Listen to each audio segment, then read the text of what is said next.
opening, and in that frozen moment fearful and wondering eyes turned to the sky. When the last fragments had fallen, Sergeant Raleigh and Corporal Hughes approached to inspect the damage. Hughes placed his hands on his hips and gave a low, awed whistle.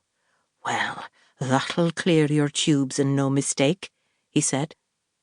It appeared as if God himself had reached down and scooped out a 60-foot-wide handful of the hillside, leaving mounds of soil and rocks settling back into the crater in small avalanches, and splintered trees about the periphery. All that remained of the bomb was a twisted fragment of tail fin right at the very bottom, and a litter of leaf debris that had been sucked into the crater by the blast's initial vacuum. "You're not wrong," Raleigh replied. "Right, let's get the worst of it." They set to giving the immediate area a quick once-over for the largest and most obvious pieces of shrapnel to be dumped in the crater and covered over. It would not be many more seasons before the woods reclaimed the spot as if nothing had ever happened, as if there had been no such things as war or bombs. Already birdsong was slowly returning to the woods, filling the shocked silence. Raleigh's explorations were interrupted by a sudden cry of alarm from Hughes. "Sarge!" he called. "Come quick!" He found Corporal Hughes standing by the wide trunk of an old, dead oak tree. It had succumbed to either lightning or disease many years ago, and it had sheared off about 7 feet from the ground, the remains of its limbs being little more than stark, fingerless stumps. The explosion had caused a great split to open up in it, a ragged fissure revealing that the trunk was hollow. At the bottom, in the shadow of a shallow well formed by the centre of the roots, he made out the deeper darkness of an eye socket staring back at him, and he recoiled. "Sweet Mary, Mother of God!" he breathed. The skull was lying on a pile of what he at first took to be old sticks, but then saw that they were ribs, leg bones, arm bones, the blocky lumps of vertebra, and a littering of fingers and toes.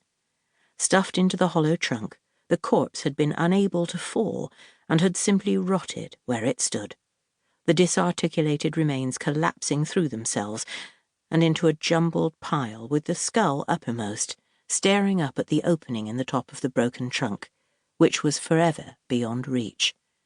There was fabric, too stained to tell the colour or whether it was shirt, trousers, or dress, and strands of dark hair still attached to the skull. Hugh's normally ruddy face was pale, and he was making strange gulping noises as his cheese sandwich threatened to rebel.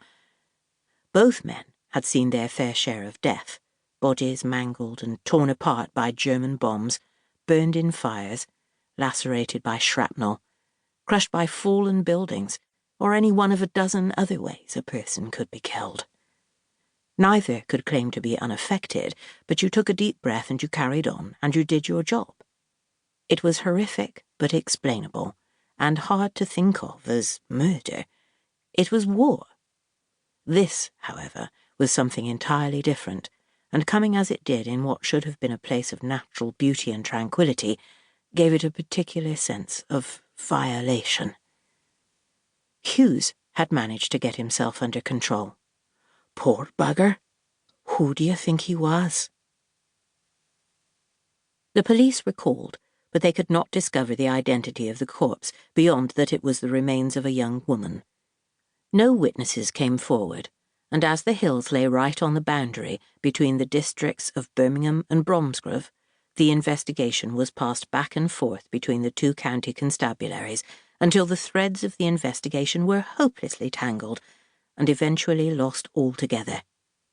Still, nature abhors a vacuum, and no more so than the hole left by a soul taken friendless, anonymous, and alone.